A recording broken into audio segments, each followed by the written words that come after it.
আমরা নবম শ্রেণীর শিক্ষার্থী। আচ্ছা ঠিক আছে, এটা কি বানিয়েছো একটু ডিটেইলসে বলো। ক্ষুদ্র রকেট তৈরি করেছি। আমাদের এই সায়েন্স প্রজেক্টে আমরা ক্ষুদ্র রকেট তৈরি করেছি। এটা নিউটনের তৃতীয় সূত্র অনুযায়ী কাজ করে।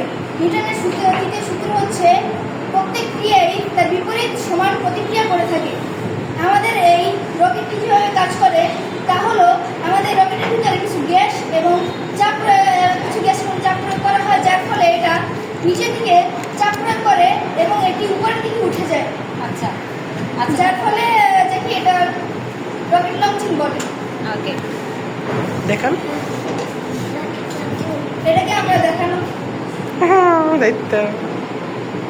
Very good.